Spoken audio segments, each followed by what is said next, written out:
Vanessa, her name is Vanessa. She is 38 years old, though the mirror sometimes tells a different story, one carved by exhaustion rather than time. Fine lines sit at the corners of her eyes, earned not by laughter but by restraint, by swallowing words, by choosing peace over truth again and again. She lives in a quiet house on a street where every lawn is trimmed and every smile is rehearsed. From the outside, her life looks complete. Inside, it is slowly unraveling. Chapter 1. The Life Everyone. Envied Vanessa met Lucas 12 years ago at a charity gala she almost didn't attend. She remembers that night clearly, the way he spoke with confidence, the way people leaned in when he talked. He had that kind of charm, the kind that makes you feel chosen simply because he noticed you. You look like you don't belong here, he had said, smiling. She laughed. She didn't belong there. But when he said it, it felt like a compliment. Lucas was ambitious, strategic, always 5 steps ahead. He knew how to read a room, how to offer just enough warmth to get what he needed. Vanessa mistook that skill for depth. Within 2 years, they were married. Within 3, Mia was born. Within 5, Noah followed. The pictures from those years still sit in albums, birthday candles, tiny hands, matching pajamas. Vanessa used to look at those photos and think, this is it. This is the reward. She believed motherhood would fill the quiet spaces inside her. She believed love meant endurance. She was wrong. Chapter 2. The first cracks. The change didn't happen all at once. It never does. It began with small dismissals. You're overthinking. You're too emotional. That's not what I meant. Lucas didn't raise his voice. He didn't need to. His words were precise, controlled, surgical. Every disagreement ended with Vanessa questioning her own memory. When Mia was 4 and woke up crying from a nightmare, Vanessa carried her into the living room and rocked her until dawn. The next morning, Lucas complained about being tired. You spoil them, he said. They need to learn. Vanessa said nothing. When Noah started school and struggled with separation anxiety, Vanessa suggested cutting back her work hours. We need your income, Lucas replied. Be practical. Vanessa nodded. Practical became her prison. Chapter 3. Motherhood as identity. Vanessa poured herself into her children. If she couldn't be heard, she could at least be useful. She packed lunches shaped like stars. She stayed up sewing costumes. She learned which teacher liked emails and which preferred silence. She remembered birthdays, allergies, fears. Mia was thoughtful, observant, a child who noticed moods the way others notice weather. Noah was loud, affectionate, emotional. They were her heart walking outside her body. Sometimes late at night, Vanessa would stand in their doorway and watch them sleep. She told herself this was enough. They are my reward, she thought. This is what I was meant for. But even love can become a cage when it's the only place you're allowed to exist. Chapter 4. Lucas unmasked. Lucas thrived. His career climbed steadily. Promotions came. Business dinners replaced family meals. His phone buzzed constantly, contacts saved by initials. Conversations ended abruptly when Vanessa entered the room. You're paranoid, he said once when she asked who kept calling, and she believed him, because believing him was easier than admitting the truth forming in her chest. He praised her in public. Vanessa holds everything together, he'd say, smiling. At home, he barely noticed her. Charm, she learned, is not kindness. Chapter 5. The moment everything shifted, the moment came quietly. It always does.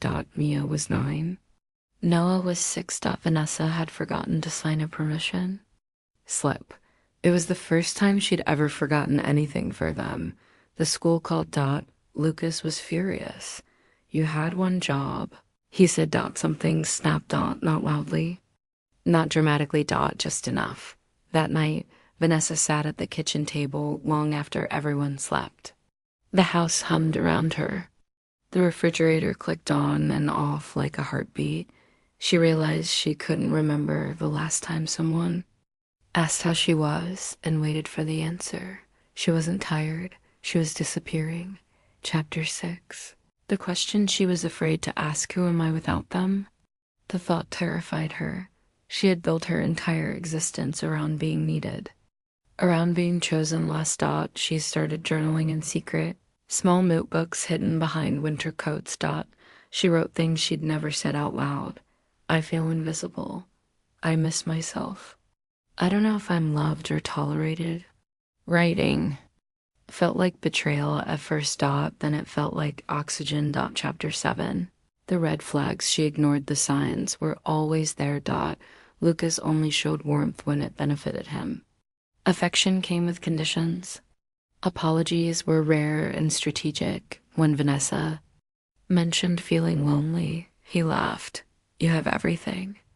That sentence echoed in her mind for weeks. Everything except herself. Chapter 8. The children see more than we think. Mia noticed first. Mom, she asked one night, why do you look sad when Dad comes home? Vanessa froze. I'm not sad, she lied. Mia tilted her head. You look smaller. Children tell truths without knowing they're dangerous. Vanessa cried in the bathroom that night, hands over her mouth so no one would hear.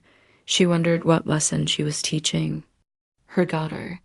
That love means shrinking. That silence is safety. Chapter 9. The quiet rebellion. Vanessa started making changes. Small ones. She took longer walks. She listened to music Lucas didn't like. She said no once, then twice. Each act felt revolutionary. Lucas noticed. You've changed, he said. She didn't apologize. Chapter 10. The confrontation, it happened on a Sunday. Vanessa asked for a conversation. Lucas sighed like she'd inconvenienced him. I'm unhappy, she said. He laughed. Everyone's unhappy sometimes. No, she replied. I'm erased. Silence filled the room. Then he said it, the sentence that freed her. If you leave, you'll ruin the kids. Vanessa looked at him and saw it clearly. Fear dressed as concern. Control disguised as love. And for the first time, she didn't flinch. Chapter 11. The truth about reward. That night, Vanessa returned to her journal. I thought my children were my reward, she wrote. But they were never meant to replace.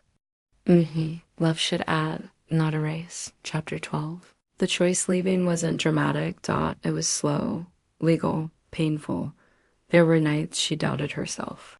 Mornings she missed the familiar misery, but something inside her stayed awake. She moved into a smaller place.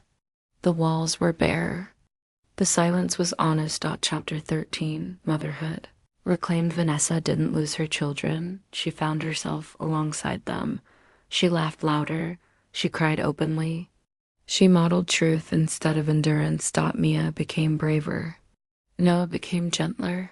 Healing is contagious. Chapter 14. Lucas without an audience. Lucas struggled without her. Not emotionally, practically. He missed the invisible labor, the emotional scaffolding. The woman who made him look whole. Charm without control fades quickly. Chapter 15. Vanessa, finally visible. Vanessa enrolled in a course she'd always wanted. She made friends who knew her name without a title. She looked in the mirror and recognized the woman staring back. Not younger. Stronger. Final chapter.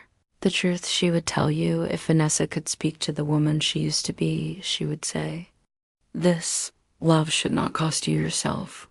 Children are not your reward. They are your responsibility. And staying silent is not the same as staying strong. Her name is Vanessa. She is not broken.